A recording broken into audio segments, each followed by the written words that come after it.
Apresentando o vídeo, o locutor Mauro Rodrigo. Fala pessoal, Mauro Rodrigo aqui de novo para mais um vídeo do nosso canal. Eu não sei se eu já falei para vocês aqui, na verdade eu já deixei claro que eu sou graduado em letras, português e literatura. Então eu li bastante livros, romances, não é? Eu gosto muito da literatura. Mas o que que acontece? Tem alguns autores que eu sou fã. O primeiro desses que eu vou falar para vocês é o Machado de Assis. O segundo autor que eu sou muito fã, ele é de Niterói, já é falecido também, o saudoso Leir Moraes. Ele escreveu um livro, Bolas de Gude, que é o livro que eu sou apaixonado, é o livro que eu mais gosto. E tem também um escritor estrangeiro que eu gosto, que é o Dan Brown. Ele escreveu O Código da Vinci, Inferno, dentre outros livros que eu li. E eu li bastante livros dele também. Só que o Machado de Assis, ele foi aquele que me despertou algumas coisas.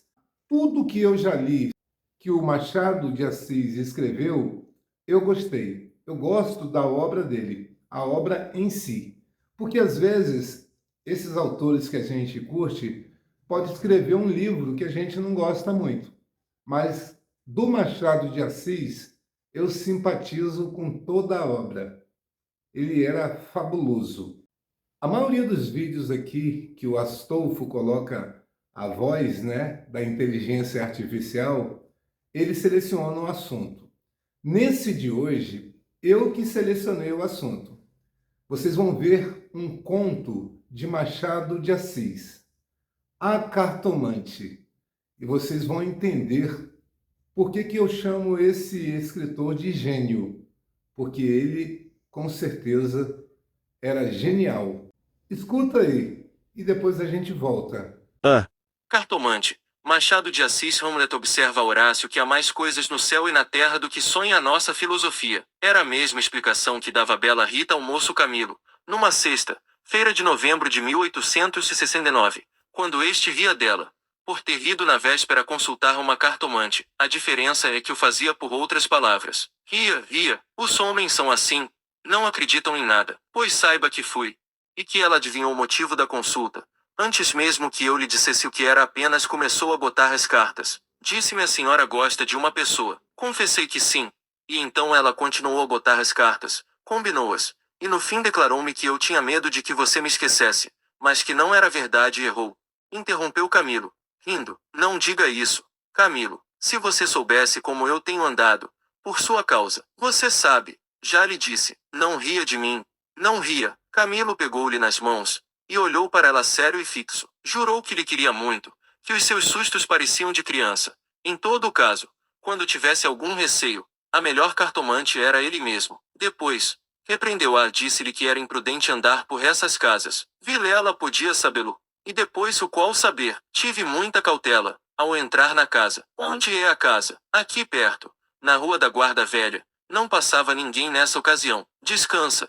Eu não sou maluca. Camilo riu outra vez. Tu crês deveras nessas coisas? Perguntou-lhe. Foi então que ela, sem saber que traduzia Hamlet em vulgar, disse-lhe que havia muita coisa misteriosa e verdadeira neste mundo. Se ele não acreditava, paciência. Mas o certo é que a cartomante adivinhara tudo. Que mais? A prova é que ela agora estava tranquila e satisfeita. Cuido que ele ia falar, mas reprimiu-se. Não queria arrancar-lhe as ilusões. Também ele, em criança, e ainda depois, foi supersticioso. Teve um arsenal inteiro de crendices, que a mãe lhe incutiu e que aos 20 anos desapareceram. No dia em que deixou cair toda essa vegetação parasita, e ficou só o tronco da religião, ele, como tivesse recebido da mãe ambos os ensinos, envolveu-os na mesma dúvida, e logo depois em uma sonegação total. Camilo não acreditava em nada. Por quê? Não poderia dizê-lo. Não possuía um só argumento, limitava-se a negar tudo. E digo mal, porque negar é ainda afirmar, e ele não formulava a incredulidade, diante do mistério. Contentou-se em levantar os ombros, e foi andando. Separaram-se contentes, ele ainda mais que ela. Rita estava certa de ser amada, Camilo não só o estava, mas via-a estremecer e arriscar-se por ele. Correr às cartomantes. E por mais que a repreendisse, não podia deixar de sentir-se lisonjeado. A casa do encontro era na antiga Rua dos Bárbonos, onde morava uma comprovinciana de Rita. Esta desceu pela Rua das Mangueiras, na direção de Botafogo. Onde residia Camilo desceu pela da Guarda Velha, olhando de passagem para a casa da cartomante. Vilela, Camilo e Rita. 3 nomes, uma aventura e nenhuma explicação das origens. Vamos a ela. Os 2 primeiros eram amigos de infância. Vilela seguiu a carreira de magistrado. Camilo entrou no funcionalismo, contra a vontade do pai, que queria vê-lo médico, mas o pai morreu, e Camilo preferiu não ser nada, até que a mãe lhe arranjou um emprego público. No princípio de 1869, voltou Vilela da província, onde casara com uma dama formosa e tonta, abandonou a magistratura e veio abrir banca de advogado. Camilo arranjou-lhe casa para os lados de Botafogo, e foi a bordo recebê-lo. É o senhor, exclamou Rita, estendendo-lhe a mão. Não imagina como meu marido é seu amigo. Falava sempre do senhor. Camilo e Vilela olharam-se com ternura. Eram amigos deveras. Depois, Camilo confessou de si para si que a mulher do Vilela não desmentia as cartas do marido. Realmente, era graciosa e viva nos gestos. Olhos cálidos, boca fina e interrogativa. Era um pouco mais velha que ambos, contava 30 anos. Vilela 29 e Camilo 26. Entretanto, o porte grave de Vilela fazia-o parecer mais velho que a mulher, enquanto Camilo era um ingênuo na vida moral e prática. Faltava-lhe tanto a ação do tempo, como os óculos de cristal, que a natureza põe no berço de alguns para adiantar os anos. Nem experiência, nem intuição. Uniram-se os 3. Convivência trouxe intimidade. Pouco depois morreu a mãe de Camilo. E nesse desastre, que o foi, os 2 mostraram-se grandes amigos dele. Vilela cuidou do enterro, dos sufrágios e do inventário. Rita tratou especialmente do coração.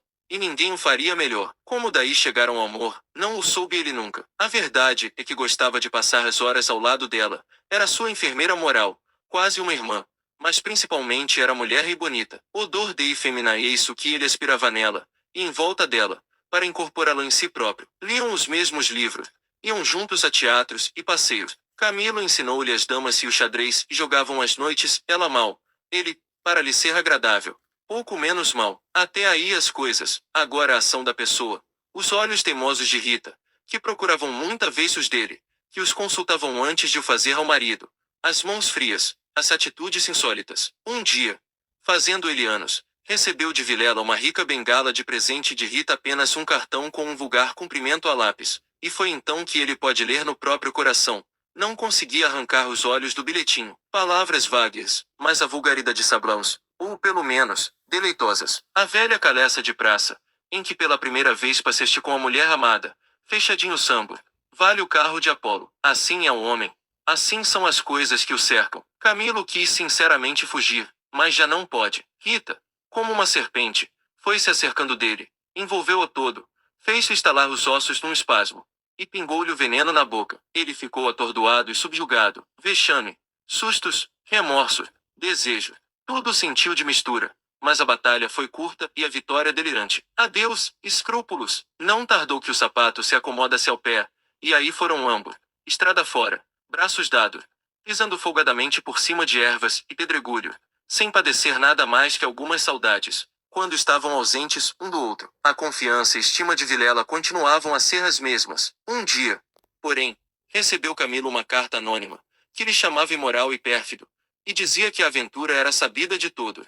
Camilo teve medo, e para desviar as suspeitas, começou a rarear as visitas à casa de Vilela. Este notou-lhe as ausências. Camilo respondeu que o motivo era uma paixão frívola de rapaz. Candura gerou astúcia. As ausências prolongaram-se, e as visitas cessaram inteiramente. Pode ser que entrasse também nisso um pouco de amor próprio, uma intenção de diminuir os obséquios do marido, para tornar menos dura a leivosia do ato. Foi por esse tempo que Rita, desconfiada e medrosa, correu à cartomante para consultar lá sobre a verdadeira causa do procedimento de Camilo. Vimos que a cartomante restituiu-lhe a confiança, e que o rapaz repreendeu-a por ter feito o que fez. Correram ainda algumas semanas. Camilo recebeu mais 2 ou 3 cartas anônimas, tão apaixonadas, que não podiam ser advertência da virtude, mas despeito de algum pretendente. Tal foi a opinião de Rita, que, por outras palavras mal compostas, formulou este pensamento: a virtude é preguiçosa e avara.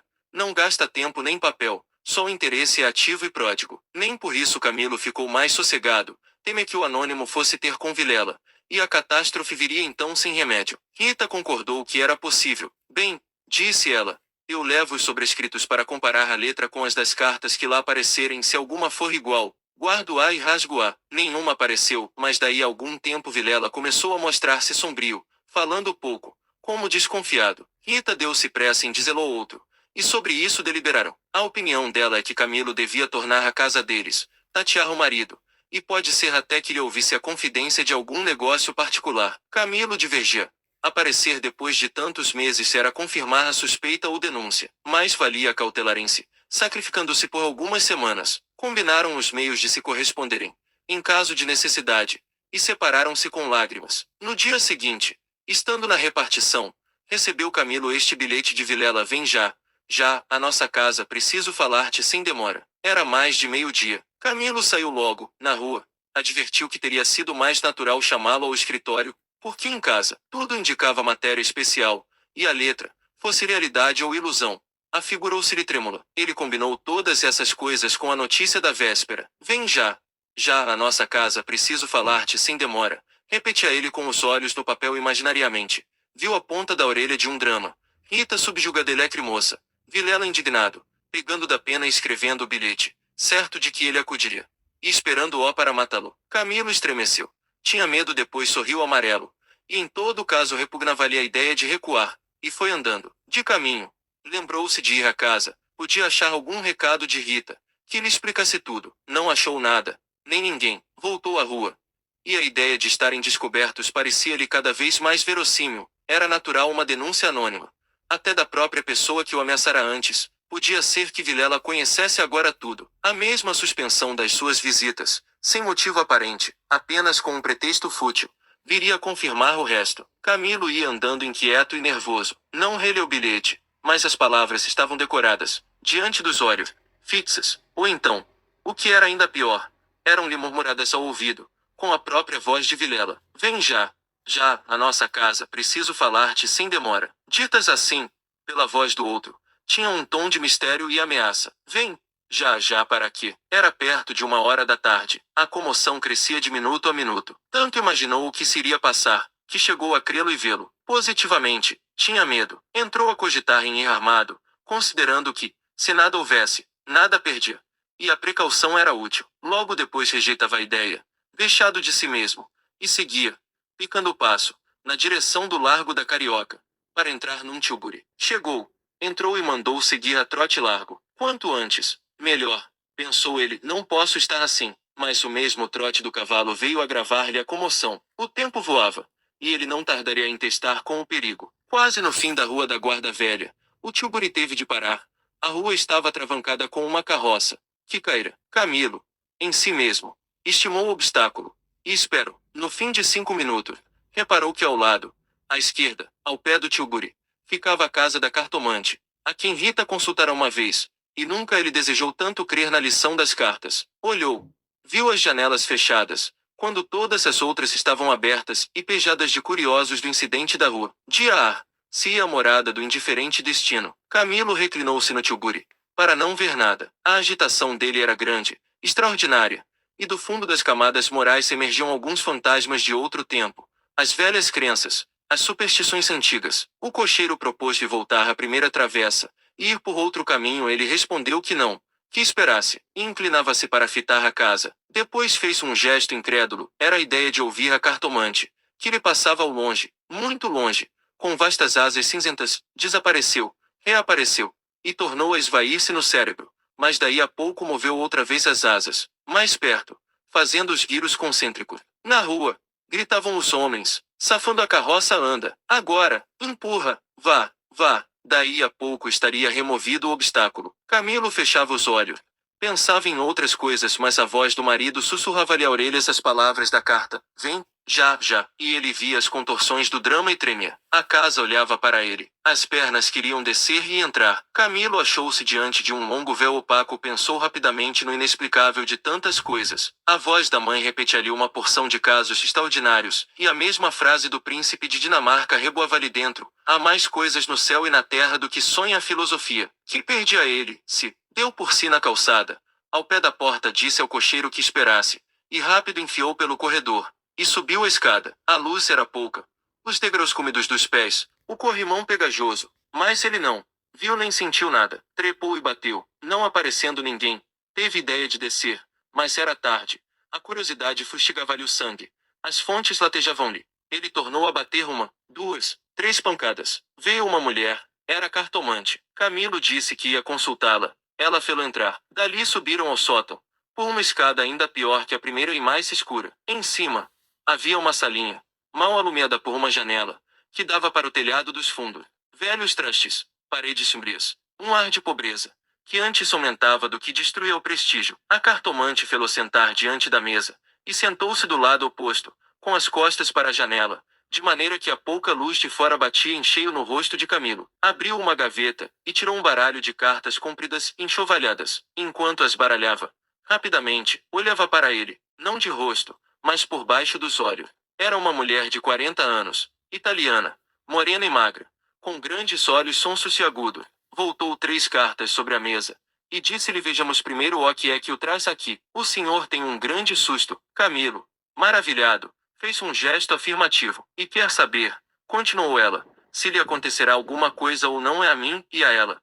Explicou vivamente ele. A cartomante não sorriu, disse-lhe só que esperasse. Rápido pegou outra vez das cartas e baralhou-as, com os longos dedos finos, de unhas descuradas, baralhou-as bem, transpôs os maços. 1, 2, 3 vezes, depois começou a estendê-las. Camilo tinha os olhos nela curioso e ansioso. As cartas dizem-me. Camilo inclinou-se para beber uma a umas palavras. Então ela declarou-lhe que não tivesse medo de nada. Nada aconteceria nem a um nem a outro. Ele, o terceiro, ignorava tudo. Não obstante, era indispensável muita cautela. Ferviam invejas e despeito. Falou.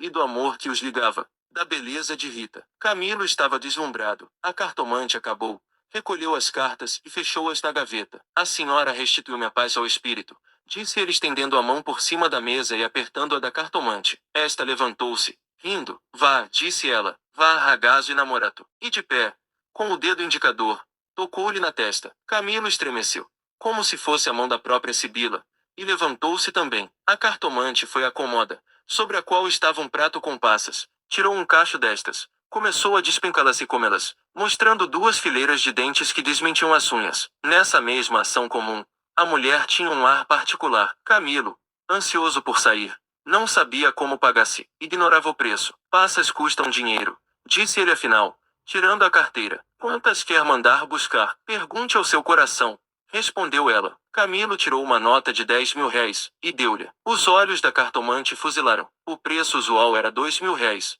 Vejo bem que o senhor gosta muito dela, e faz bem, ela gosta muito do senhor. Vá, vá, tranquilo. Olha a escada. É escura, ponha o chapéu. A cartomante tinha já guardado a nota na algibeira, e descia com ele, falando, com um leve sotaque. Camilo despediu-se dela embaixo, e desceu a escada que levava à rua, enquanto a cartomante, alegre com a paga, tornava acima, cantarolando uma barcarola. Camilo achou o tilbury esperando. A rua estava livre. Entrou e seguiu a trote largo. Tudo lhe parecia agora melhor. As outras coisas traziam outro aspecto. O céu estava límpido e as caras joviais. Chegou a rir dos seus receios, que chamou pueris. Recordou os termos da carta de Vilela e reconheceu que eram íntimos e familiares. Onde é que ele lhe descobriu a ameaça? Advertiu também que eram urgentes, e que fizera mal em demorar-se tanto. Podia ser algum negócio grave e gravíssimo. Vamos, vamos depressa, repetia ele ao cocheiro. E consigo, para explicar a demora ao amigo, engenhou qualquer coisa. Parece que formou também o plano de aproveitar o incidente para tornar a antiga assiduidade. De volta com os planos, reboavam-lhe na alma as palavras da cartomante. Em verdade, ela adivinhara o objeto da consulta, o estado dele, a existência de um terceiro. Por que não adivinhar o resto? O presente que se ignora vale o futuro. Era assim, lentas e contínuas, que as velhas crenças do rapaz se iam tornando ao de cima, e o mistério empolgava-o com as unhas de ferro. Às vezes queria rir, e ria de si mesmo, algo vexado, mas a mulher, as cartas, as palavras secas e afirmativas, a exortação vá, vá, ragazzo e namorato, e no fim, ao longe, a barcarola da despedida, lenta e graciosa. Tais eram os elementos recentes, que formavam, com os antigos, uma fé nova e vivaz. A verdade é que o coração ia alegre e impaciente, pensando nas horas felizes de outrora e nas que haviam de vir. Ao passar pela glória, Camilo olhou para o mar, estendeu os olhos para fora. até onde a água e o céu dão um abraço infinito. E teve assim uma sensação do futuro, longo, longo, interminável. Daí a pouco chegou à casa de Vilela, apeou-se, empurrou a porta de ferro do jardim e entrou. A casa estava silenciosa. Subiu os 6 degraus de pedra, e mal teve tempo de bater. A porta abriu-se, e apareceu-lhe Vilela. Desculpa, não pude vir mais cedo. Que há? Vilela não lhe respondeu. Tinha as feições decompostas, fez-lhe sinal, e foram para uma saleta interior. Entrando, Camilo não pode sufocar um grito de terror ao fundo sobre o canapé. Estava Rita morta e ensanguentada. Vilela pegou-o pela gola, e com 2 tiros de revólver, estirou ao morto no chão. Fim. E agora, recapitulando aqui essa história que vocês ouviram, não é? Eram 2 amigos de infância, um tinha acho que 29 anos, o outro um pouco menos, e a gente pôde ver que a esposa desse amigo mais velho, ela tinha 30 anos, era mais velha que o marido, não é? Só que ela teve um caso com esse amigo mais novo dele. Havia perdido a mãe, não é? Estava carente. E esse casal de amigos meio que ajudou, confortou o rapaz. Só que, pela convivência, eles acabaram se apaixonando e começaram a bater virilha, se é que vocês me entendem. Aí descobriram a traição, não é? E receberam cartas, né, ameaçando. Eu desconfio de muitas coisas. Interessante também, para mim, suspeita é a carta amante, porque estava muito estranho e eu não creio muito nessas coisas de adivinho, de você conseguir adivinhar coisas da vida da gente. Parecia que ela sabia mais do que demonstrou, estão entendendo? E a história no final acabou surpreendendo, porque a gente tinha aquela suspeita que o marido poderia estar sabendo do caso, mas não tínhamos certeza. Aí a cartomante vai e errou tudo, porque ela acertou o caso, acertou os sentimentos, o motivo das visitas, tanto dele quanto da amante, mas não acertou o que aconteceu, porque no final, o que vimos? A mulher foi finalizada pelo marido e o amante, que era amigo, também no final perde a vida. Então foi bem surpreendente. E tem a diferença da escrita também, não é? Poxa, Machado de Assis, ali por volta dos anos de 1900, bastante tempo, e a língua também era um pouco diferente, mas dá para entender, né, gente? Vocês são pessoas inteligentes, intelectuais, com certeza entenderam, né? Aí você vê que algumas palavras modificaram a pronúncia, não é? O jeito que nós falamos hoje em dia, algumas palavras mudaram, foram acrescentadas palavras, tiveram mudanças. É interessante esse negócio da língua, que deve ser assim, de forma natural e não forçada. Ah, eu não gosto que fale assim, eu quero que mude agora. Não, não é assim. A língua é viva, ela tem que mudar por conta própria. É pelo linguajar, não é por forçação, lacração. Nada disso. Estão entendendo, né? Mas o pessoal não entende muito, não. Na verdade, muitos que falam essas coisas fogem das escolas, não é? Garanto para vocês, não gostam de estudar. Eu vou explicar uma coisinha para vocês. A língua portuguesa é a mais difícil. Pode ter certeza, são muitas regras. E tem gente que mata a aula e não sabe disso e quer complicar ainda mais. Estão entendendo? Perdendo tempo com coisas insignificantes, querendo mudar coisas para complicar mais ainda a língua. É interessantíssimo isso. Deixa como está, deixa acontecer normalmente. As mudanças vão acontecer gradualmente e dessa forma que tem que ser. Porque, como eu já disse, a língua é viva, é como se fosse uma pessoa que, durante a vida, vai mudando, aprendendo coisas novas, absorvendo coisas novas. Estão entendendo, né? Mas essa galera parece que não entende muito, não. Eu acho que quando eles têm essas ideias, eles estão no banheiro, sentados no vaso, tentando defecar. Mas aí a merda acaba saindo do cérebro e saindo pela boca. Estão entendendo, não é? Eu sei que muita gente não vai gostar, mas essa é a verdade. Deixa a língua se desenvolver naturalmente. Não complica mais o que já é complicado, não.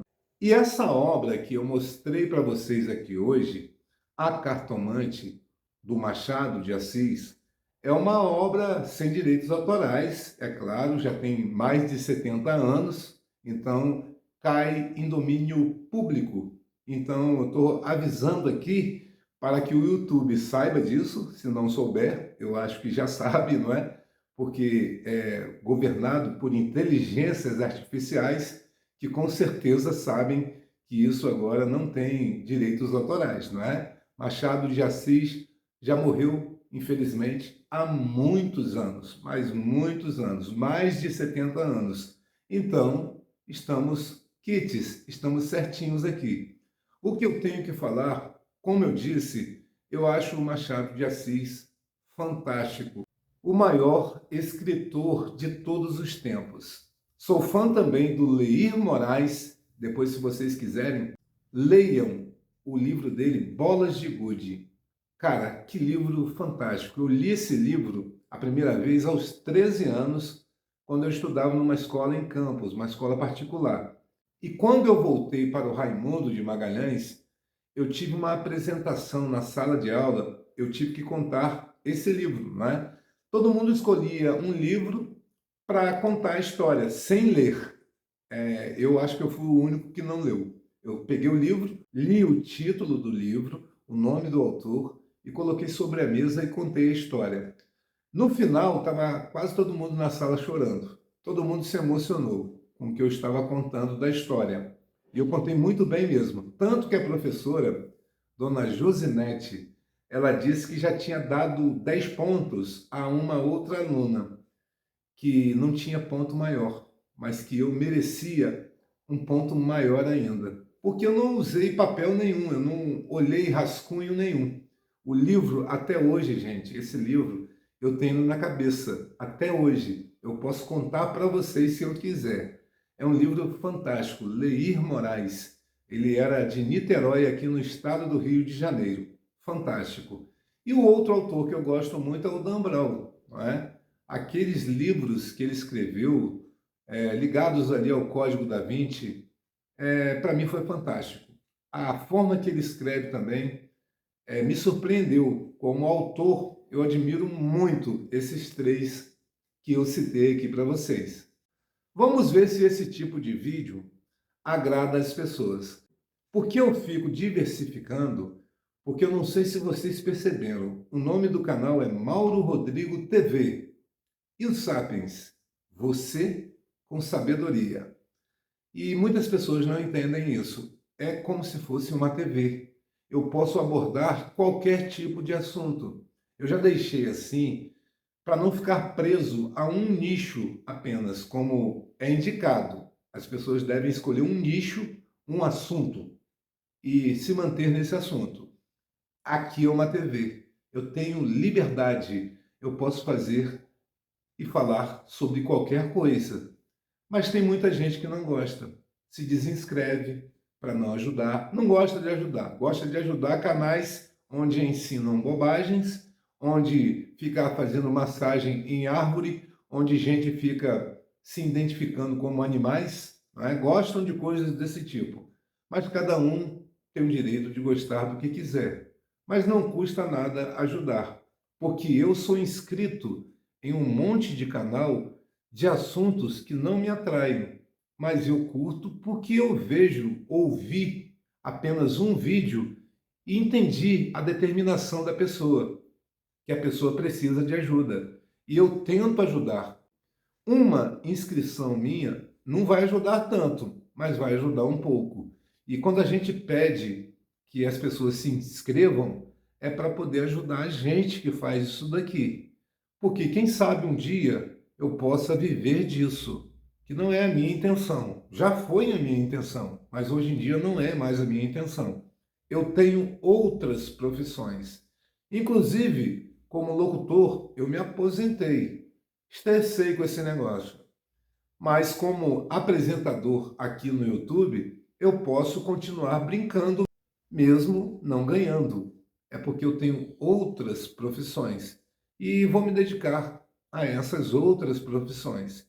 É claro que, infelizmente, eu posso ter que diminuir as postagens dos vídeos aqui, já que, como eu disse, isso daqui não é rentável. Eu não ganho nada, eu não tenho patrocínios. É por isso que eu não faço propaganda de ninguém. Porque se eu tivesse patrocínio, eu iria falar aqui dos patrocinadores, mas eu também não tenho isso. E é assim que funciona. A vida é assim, o sistema é assim. Indica o que as pessoas querem ajudar ou não. E tem gente que não gosta de ajudar mesmo. A gente entende. Bom, pessoal, e esse foi o nosso vídeo de hoje. Espero que você tenha gostado ou não. Se puder, curta, compartilhe e inscreva-se para ajudar o nosso canal, tá certo, gente? E até o próximo vídeo. Tchau, tchau.